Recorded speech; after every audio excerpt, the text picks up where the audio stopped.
volatile liquid in a beaker, in a closed beaker. Some quantity of water I have taken because water is also a volatile liquid. In this water I have taken water, this much volume I have taken water. In this water all water molecules are interconnected like this. They are interconnected. ಅಂದರೆ ಒಂದು molecule ಮತ್ತು ಇನ್ನೊಂದು ಮಾಲಿಕ್ಯೂಲ್ಗಳ ಮಧ್ಯೆ ಏನಾಗಿರುತ್ತೆ, bonding ಇರುತ್ತೆ ಅಂತ ಅರ್ಥ. So when these molecules move in a random fashion, ಅಂದರೆ ನೀರಿನಲ್ಲಿ ನೀರಿನ ಕಣಗಳೇನಾಗ್ತಾ ಇರುತ್ತೆ, ರ್ಯಾಂಡಮ್ ಫ್ಯಾಷನಲ್ಲಿ ಅಂದರೆ ಜಿಗ್ಜಾಗ್ ಫ್ಯಾಷನಲ್ಲಿ ಮೂವ್ ಆಗ್ತಾ ಇರ್ತವೆ. When they move in a random fashion they may B collide with one another, ಅಂದರೆ ಒಂದು ಮಾಲಿಕ್ಯೂಲು ಇನ್ನೊಂದು ಮಾಲಿಕ್ಯೂಲ್ಗಳ ಮಧ್ಯೆ ಏನಾಗ್ಬೋದು, ಘರ್ಷಣೆ ಆಗ್ಬೋದು. ಹೀಗೆ ಹೋಗಬೇಕಾದಾಗ ಘರ್ಷಣೆ ಆಗ್ಬೋದು. When they collide with one another some amount of energy get liberated. Collisions ಆದಾಗ, ಮಾಲಿಕ್ಯೂಲ್ಗಳ ಮಧ್ಯೆ ಕೊಲಿಸನ್ ಆದಾಗ ಅಲ್ಲಿ ಎನರ್ಜಿ ಬಿಡುಗಡೆ ಆಗುತ್ತೆ. ಅದನ್ನೇ ಎಕ್ಸ್ಚೇಂಜ್ ಆಫ್ ಎನರ್ಜಿ ಅಂತ ಕರಿತೀವಿ. ಅಂದರೆ that liberated energy is accepted by some of the molecules. ಅಲ್ಲಿ ಬಿಡುಗಡೆ ಆದ ಎನರ್ಜಿಯನ್ನು ಯಾರಾದರೂ ವಾಟರ್ ಮಾಲಿಕ್ಯೂಲ್ಸ್ ಅಬ್ಸರ್ವ್ ಮಾಡ್ಕೋಬಹುದು ಅಂತ ಅರ್ಥ. Which molecule absorb that energy, ಯಾವ ಮಾಲಿಕ್ಯೂಲು ಬಿಡುಗಡೆಯಾದ ಎನರ್ಜಿಯನ್ನು ಅಬ್ಸರ್ವ್ ಮಾಡ್ಕೊಂಡಿರುತ್ತಲ್ಲ, that molecule becomes active. That is called as a active molecule. ಅದನ್ನು ನಾವು ಆಕ್ಟಿವ್ ಮಾಲಿಕ್ಯೂಲ್ ಅಂತ ಕರಿತೀವಿ. That active molecule this may be considered as active molecule or this may be considered as active molecule. This active molecule always tendency to overcome the intermolecular force of attraction. ಅಂದರೆ ಆ molecule ಏನು ಮಾಡುತ್ತೆ, ಎಲ್ಲ ಮಾಲಿಕ್ಯೂಲ್ಗೆ compare ಮಾಡಿದಾಗ energy ಜಾಸ್ತಿ ಆಗಿರುತ್ತಲ್ಲ, ಹಾಗಾಗಿ ಆ intermolecular force of attraction ಇಂದ ಹೊರಗಡೆ ಬರಲಿಕ್ಕೆ ಟ್ರೈ ಮಾಡುತ್ತೆ.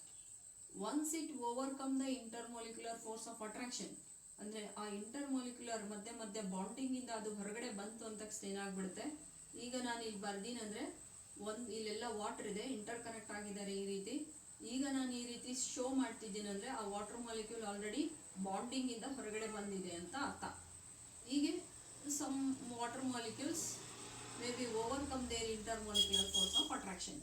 ಇಲ್ಲೆಲ್ಲ ಫುಲ್ ನೀರಿದೆ, ಕೆಲವೊಂದು ಮಾಲಿಕ್ಯೂಲ್ಸ್ ಮಾತ್ರ ಹೊರಗಡೆ ಬಂದಿರೋ ಬಾಂಡಿಂಗ್ ಇಂದ. ಹಾಗಾಗಿ when they move in a random fashion, ಅವರು ಕೂಡ ಏನಾಗ್ತಾ ಇರ್ತಾರೆ, ಫ್ರೀ ಆಗಿ ಮೂವ್ ಆಗ್ತಾ ಇರ್ತಾರೆ.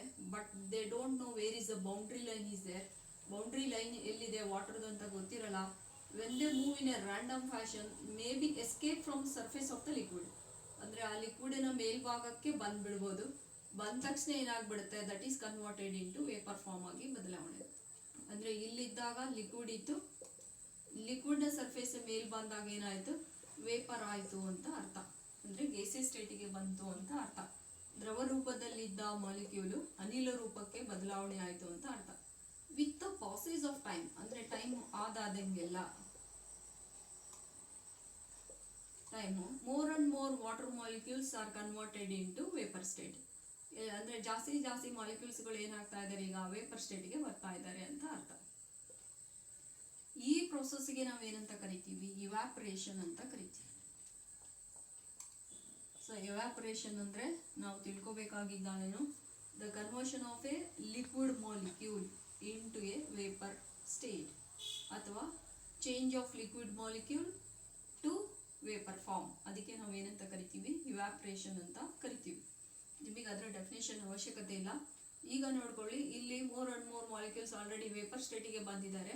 ಇಲ್ಲಿ this beaker is close, that indicates it should not enters into the ಅಟ್ಮಾಸ್ಫಿಯರ್ಗೆ ಎಂಟ್ರಿ ಆಗೋಕ್ಕೆ ಚಾನ್ಸಸ್ ಇಲ್ಲ ಇಲ್ಲಿ. ಹಾಗಾಗಿ ಇವರು ಏನಿದಾರಲ್ಲ ವೇಪರ್ ಸ್ಟೇಟಲ್ಲಿ ಇರೋ molecule also move in a random ಫ್ಯಾಷನಲ್ಲಿ ಮೂವ್ ಆಗ್ತಾ ಇರ್ತಾರೆ. But that molecules don't know where is a boundary line. ಆ ಮಾಲಿಕ್ಯೂಲ್ಸ್ಗಳು ಕೂಡ ಬೌಂಡ್ರಿ ಲೈನ್ ಎಲ್ಲಿದೆ ಅಂತ ಗೊತ್ತಿರೋದಿಲ್ಲ. Once it touches the surface of the liquid ಲೇಯರ್ಗೆ ಬಂದು ಬಡಿತು ಅಂತ ತಕ್ಷಣ ಏನಾಗ್ಬಿಡುತ್ತೆ, it is converted into liquid form. ಅಂದರೆ ಈಗ ಏನಾಯಿತು, ವೇಪರ್ ಇದ್ದಿದ್ದು ಮತ್ತೆ ಲಿಕ್ವಿಡ್ ಆಯಿತು ಅಂತ ಅರ್ಥ. ವೇಪರ್ ಫಾರ್ಮ್ ಇದ್ದಿದ್ದು ಲಿಕ್ವಿಡ್ ಆದರೆ ಅದನ್ನು ನಾವೇನಂತ ಕರಿತೀವಿ, ಕಂಡೆನ್ಸೇಷನ್ ಅಂತ ಕರಿತೀವಿ. ಅಂದರೆ conversion of vapour state of a molecule into liquid state is called as condensation ಅಂತ ಕರಿತೀವಿ.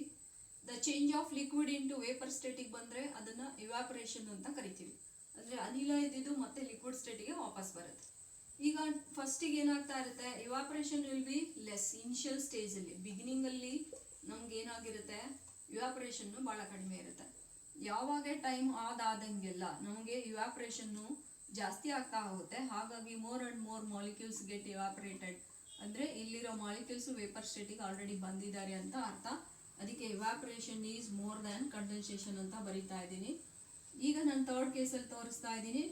ಒಂದು ಸ್ಟೇಜ್ ವಿಲ್ ಬಿ ಅಪಿಯರ್, ಅಂದರೆ ಒಂದು ಟೈಮ್ ಬಂದಾಗ ಏನಾಗ್ಬಿಡುತ್ತೆ, ನಾವಿಲ್ಲಿ 1 ಮಿನಿಟಿಗೆ ಪರ್ ಮಿನಿಟಿಗೆ how many molecules are converted into vapour state and how many molecules are converted into liquid state. Vapour ಇರೋರು ಲಿಕ್ವಿಡಿಗೆ ಎಷ್ಟು ಬರ್ತಾ ಇದ್ದಾರೆ, ಲಿಕ್ವಿಡ್ ಇರೋರು ವೇಪರ್ಗೆ ಎಷ್ಟು ಹೋಗ್ತಾ ಇದ್ದಾರೆ ಅಂತ ನೋಡ್ಕೋಬೇಕು. ಆವಾಗ ಏನಾಗುತ್ತೆ, when both evaporation and condensation, ಅಂದರೆ ಒಂದು 5 ಮಾಲಿಕ್ಯೂಲ್ಸು 1 ಮಿನಿಟಿಗೆ ಎವಾಪರೇಷನ್ ಆದರೆ ಅದೇ ಸೇಮ್ 5 ಮಾಲಿಕ್ಯೂಲ್ಸ್ ಏನಾಗಬೇಕು, ಮತ್ತೆ ಕಂಡೆನ್ಸೇಷನ್ ಆಗಬೇಕು. ಅವರೇ ಆಗಬೇಕಂತಿಲ್ಲ, ಯಾರಾದರೂ ಆಗ್ಬೋದು. ಇಲ್ಲಿನೂ ಬೇಕಾದಷ್ಟು ಜನ ವೇಪರ್ ಸ್ಟೇಟಲ್ಲಿ ಇರ್ತಾರೆ. ಯಾವಾಗ condensation become equal to evaporation or evaporation become equal to condensation ಅಂತ ತಕ್ಷಣ ಏನಾಗ್ಬಿಡುತ್ತೆ, ಇಬ್ಬರು ಮಧ್ಯೆ ಲಿಕ್ವಿಡು ಮತ್ತು ವೇಪರ್ಸ್ಗಳ ಮಧ್ಯೆ ಏನಾಗ್ಬಿಡುತ್ತೆ, ಈಕ್ವಿಲಿಬ್ರಿಯಮ್ ಎಕ್ಸಿಸ್ಟ್ ಆಗಿಬಿಡುತ್ತೆ. ಈಕ್ವಿಲಿಬ್ರಿಯಮ್ ಎಕ್ಸಿಸ್ಟ್ ಆದಾಗ ಏನಾಯಿತು, ಸೊ ಈ ವೇಪರ್ಸ್ಗಳಿಂದ ನಮ್ಗೆ ಏನಾಗುತ್ತೆ, ಒತ್ತಡ ಬಿಡುಗಡೆ ಆಗುತ್ತೆ. ಅದು ಸರ್ಫೇಸ್ ಆಫ್ ದ ಲಿಕ್ವಿಡ್ ಮೇಲೆ. ಅದಕ್ಕೆ ನಾವು ಏನಂತ ಕರಿತೀವಿ, ವೇಪರ್ ಪ್ರೆಷರ್ ಅಂತ ಕರಿತೀವಿ. ಸೊ ವೇಪರ್ ಪ್ರೆಷರ್ ಅಂದರೆ ನಿಮಗೆ ಐಡಿಯಾ ಬಂತು ಅಂತ ಅಂದ್ಕೊಳ್ತಾ ಇದ್ದೀನಿ. ಅಂದರೆ ಪ್ರೆಷರ್ ಬಿಡುಗಡೆ ಆಗುತ್ತೆ ವೇಪರ್ ಮಾಲಿಕ್ಯೂಲ್ಗಳಿಂದ, ಅದು ಸರ್ಫೇಸ್ ಆಫ್ ದ ಲಿಕ್ವಿಡ್ ಮೇಲೆ. ಅದು ಈಕ್ವಿಲಿಬ್ರಿಯಮ್ ಎಕ್ಸಿಸ್ಟ್ ಆದಾಗ ನಾವು ಈ ಟೆಂಪ್ರೇಚರನ್ನು, ಈ ಎಕ್ಸ್ಪರಿಮೆಂಟನ್ನು ಯಾವ ಟೆಂಪ್ರೇಚರಲ್ಲಿ ಕ್ಯಾರಿ ಮಾಡ್ತಿರ್ತೀವಲ್ಲ ಅದೇ ಟೆಂಪ್ರೇಚರಲ್ಲಿ ಇಷ್ಟೆಲ್ಲ ಪ್ರೋಸೆಸ್ ನಡೆಯುತ್ತೆ.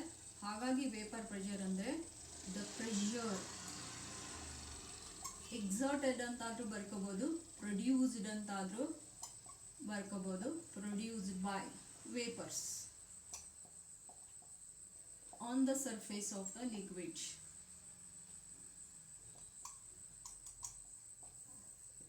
On the surface of a liquid in equilibrium at a given temperature. ಅಂದರೆ ನಾವು ಯಾವ ಟೆಂಪ್ರೇಚರಲ್ಲಿ ಎಕ್ಸ್ಪರಿಮೆಂಟನ್ನು ಕ್ಯಾರಿ ಮಾಡ್ತಿದ್ವಲ್ಲ ಆ ಟೆಂಪ್ರೇಚರಲ್ಲಿ ನಮಗೆ ಈಕ್ವಿಲಿಬ್ರಿಯಮ್ ಎಕ್ಸಿಸ್ಟ್ ಆಗಿ ವೇಪರ್ಸ್ಗಳಿಂದ ನಮಗೆ ರಿಲೀಸ್ ಆಗುತ್ತೆ, ಪ್ರೆಷರ್ ರಿಲೀಸ್ ಆಗುತ್ತೆ. ಆ ಪ್ರೆಷರ್ಗೆ ನಾವು ಏನಂತ ಕರಿತೀವಿ, ವೇಪರ್ ಪ್ರೆಷರ್ ಅಂತ ಕರಿತೀವಿ. ಅಂದರೆ ನಾವು ರಿಲೇಟಿವ್ ಲೋವರಿಂಗ್ ಆಫ್ ವೇಪರ್ ಪ್ರೆಷರನ್ನು ಕಾಲಿಗೇಟಿವ್ ಪ್ರಾಪರ್ಟಿ ಅಂತ ಕರೆದಿರೋದ್ರಿಂದ ಬಿಫೋರ್ ಗೋಯಿಂಗ್ ಟು ದಸ್ ನಾವು ಏನು ನೋಡ್ಕೋಬೇಕು, ವೇಪರ್ ಪ್ರೆಷರ್ ಅಂದರೆ ಏನಂತ ತಿಳ್ಕೋಬೇಕು. ಈಗ ನಿಮಗೆ ವೇಪರ್ ಪ್ರೆಷರ್ ಅಂದರೆ ಗೊತ್ತಾಯ್ತು ಅಂದ್ಕೊಳ್ತಾ ಇದ್ದೀನಿ. ಒತ್ತಡ ಬಿಡುಗಡೆ ಆಗುತ್ತೆ ಸರ್ಫೇಸ್ ಆಫ್ ದ ಲಿಕ್ವಿಡ್ ಮೇಲೆ, ಅದು ವೇಪರ್ಸ್ಗಳಿಂದನೇ.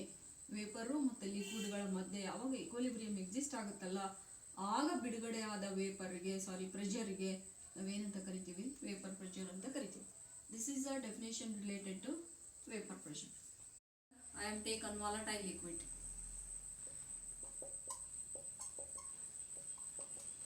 Volatile liquid ಅಂದರೆ ನಿಮಗೆ ಆಲ್ರೆಡಿ ಗೊತ್ತಾಗಿದೆ, ಆವಿಯಾಗಿ ಹೋಗ್ತಕ್ಕಂಥ ಲಿಕ್ವಿಡ್ಸ್ಗಳು. ನಾನೀಗ ವಾಟರನ್ನೇ ತಗೊಂಡಿದ್ದೀನಿ ಅಂತ ಇಟ್ಕೊಳ್ಳಿ. ಈಗ ಅವಾಗಲೇ ಹೇಳ್ಕೊಟ್ಟೆ ವೇಪರ್ ಪ್ರೆಷರ್ ಹೇಗೆ ಕ್ರಿಯೇಟ್ ಆಗುತ್ತೆ, ಒತ್ತಡ ಹೇಗೆ ಕ್ರಿಯೇಟ್ ಆಗುತ್ತೆ ಅಂತ. So based on that explanation ನಾವೀಗ ಇಲ್ಲಿ ಎಷ್ಟು ಪ್ರೆಷರ್ ಇದೆ ಅಂತ by using barometers or by manometers we have to determine the, or we have to predict the how much quantity of pressure will be created on surface of the liquid. ಈ liquid ಮೇಲೆ ಎಷ್ಟು quantity, ಎಷ್ಟು ಒತ್ತಡ release ಆಗಿದೆ, ಬಿಡುಗಡೆ ಆಗಿದೆ ಅಂತ ನಾವು ಬ್ಯಾರೋಮೀಟರ್ ಅಥವಾ ಮ್ಯಾನೋಮೀಟರ್ನ ಉಪಯೋಗಿಸ್ಕೊಂಡ್ಬಿಟ್ಟು ಅಳತೆ ಮಾಡ್ಕೊಳ್ತೀವಿ. ಈಗ ಎಕ್ಸಾಂಪಲ್ ಎಷ್ಟು ಬಂದಿರ್ಬೋದು, ಈ ವಾಟರ್ ತಗೊಂಡಿರೋದ್ರಿಂದ ನಾನು 250 ml ಆಫ್ ವಾಟರ್ ತಗೊಂಡಿದ್ದೀನಿ ಅಂತ ಅಂದ್ಕೊಳ್ಳಿ. ಇದ್ರ ಪ್ರೆಷರ್ ಎಷ್ಟಿರ್ಬೋದು, 200 mm ಆಫ್ ಮೇರ್ಕ್ಯೂರಿ ಇರ್ಬೋದು. ಇಷ್ಟಿದೆ ಅಂತ ಮನಸ್ಸಲ್ಲಿ ಇಟ್ಕೊಳ್ಳಿ. ಈಗ ನಾನು ಇದಕ್ಕೆ ಏನಾಗ್ತಾ ಇದ್ದೀನಿ, ನಾನು ತಗೊಂಡಿದ್ದು ವಲಟೈಲ್ ಲಿಕ್ವಿಡ್. ಇದಕ್ಕೆ ನಾವು ಏನಂತ ಕರಿತೀವಿ, ಸಾಲ್ವೆಂಟ್ ಅಂತ ಕರಿತೀವಿ. ನಿಮಗೆ ಲಾಸ್ಟ್ ಕ್ಲಾಸಲ್ಲಿ ಹೇಳಿದ್ದೀನಿ ಸಾಲ್ವೆಂಟ್ ಅಂದರೆ ಏನಂತ. ಈಗ ನಾನು ಏನು ಮಾಡ್ತೀನಿ, ಜಸ್ಟ್ 1 or 2 ಗ್ರಾಮ್ ಅಷ್ಟು ನಾನು ನಾನ್ ವಾಲಟೈಲ್ ಸೊಲ್ಯೂಟನ್ನು ಹಾಕ್ತಿದ್ದೀನಿ. ನಾನ್ ವಾಲಟೈಲ್ ಸೊಲ್ಯೂಟಿನ ಪ್ರಮಾಣ ಅಂದ್ರೆ ಏನು, ಕಡಿಮೆ ಇರೋದೇ ಸೊಲ್ಯೂಟ್. ಯಾವುದು ಜಾಸ್ತಿ ಇರುತ್ತಲ್ಲ ಅದು ಸಾಲ್ವೆಂಟ್ ಅಂತ ನಿಮಗೆ ಗೊತ್ತಾಗಿದೆ. ಹಾಗಾಗಿ ನಾನು ಇಲ್ಲಿ ನೋಡಿ, ನಾನು ಸೊಲ್ಯೂಟ್ ಅಂದರೆ ನಾನು ಯಾರು ಹಾಕ್ತಾ ಇದ್ದೀನಿ, ಮೇ ಬಿ ಶುಗರ್. ಲಾಸ್ಟ್ ಕ್ಲಾಸಲ್ಲಿ ಏನು ಕೊಟ್ಟಿದ್ದೆಲ್ಲ ಅದನ್ನೇ ಹಾಕ್ತಾ ಇದ್ದೀನಿ. ಈಗ sugar particles size less than 1 nanometre ಇರುತ್ತೆ. ಇವೆಲ್ಲ ಆ್ಯಡೆಡ್ ಸೊಲ್ಯೂಟ್ ಪಾರ್ಟಿಕಲ್ಸ್ ಇದೆಲ್ಲ. ಹಾಕಿರೋ ಸೊಲ್ಯೂಟಿನ ಪಾರ್ಟಿಕಲ್ಸ್.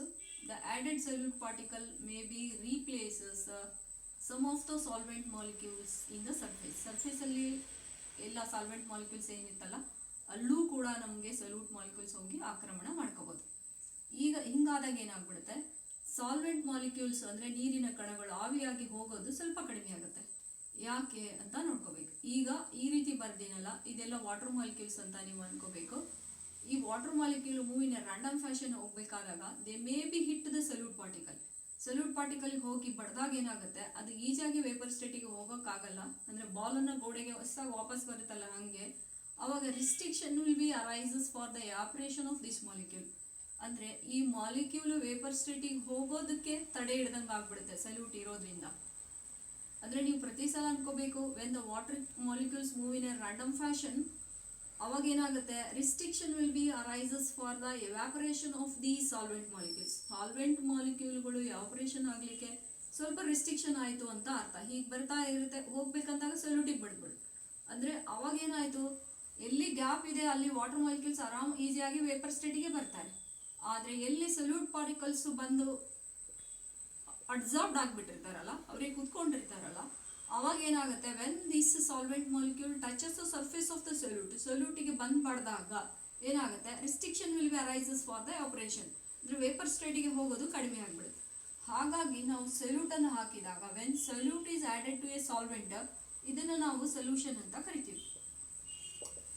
ಅಂದರೆ ನಾವು ಈಗ ಮತ್ತೆ ವೇಪರ್ ಪ್ರೆಷರನ್ನು ಕ್ಯಾಲ್ಕುಲೇಷನ್ ಮಾಡಬೇಕು. ಅಂದರೆ ನಾವು ಸೊಲ್ಯೂಟ್ ಹಾಕಿದಾಗ ವೇಪರ್ ಪ್ರೆಷರ್ ಏನಾಗ್ತಾ ಇದೆ, ಸಾಲ್ವೆಂಟ್ ಇಂದು ಕಡಿಮೆ ಆಗ್ತಾ ಇದೆ. ಅಂದರೆ more and more solvent molecules vapour ಸ್ಟೇಟಿಗೆ ಹೋಗೋದು ಕಡಿಮೆ ಆಗ್ತಾ ಇದೆ.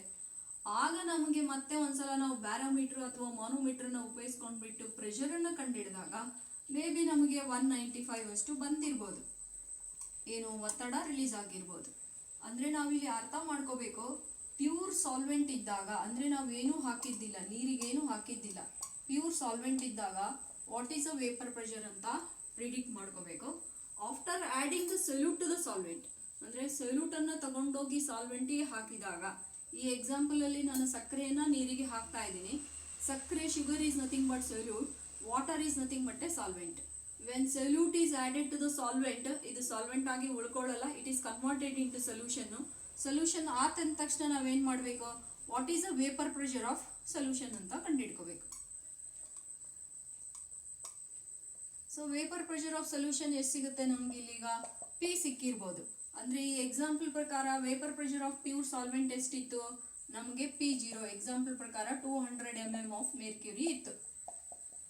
ಇಲ್ಲಿ ಆವಾಗ ಸೊಲ್ಯೂಟ್ ಹಾಕಿದಾಗ ವೇಪರ್ ಪ್ರೆಷರ್ ರೆಡ್ಯೂಸ್ ಆಗುತ್ತೆ, ಕಡಿಮೆ ಆಗುತ್ತೆ. ಎಷ್ಟಿಗೆ ಬಂದಿತ್ತು, may be 195 mm of mercury ಆಗಿತ್ತು.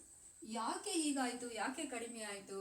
When a non volatile solute is added to the solvent, non volatile ಸೊಲ್ಯೂಟನ್ನು ತಂದುಬಿಟ್ಟು ವಾಲಟೈಲ್ ಸಾಲ್ವೆಂಟಿಗೆ ಹಾಕಿದಾಗ some of the solute molecule replaces the solvent molecules at the ಸರ್ಫೇಸಲ್ಲಿ ಬಂದು ರೀಪ್ಲೇಸ್ ಆದಾಗ ಏನಾಗ್ಬಿಡುತ್ತೆ, restriction will be arises for the evaporation of the solvent molecules.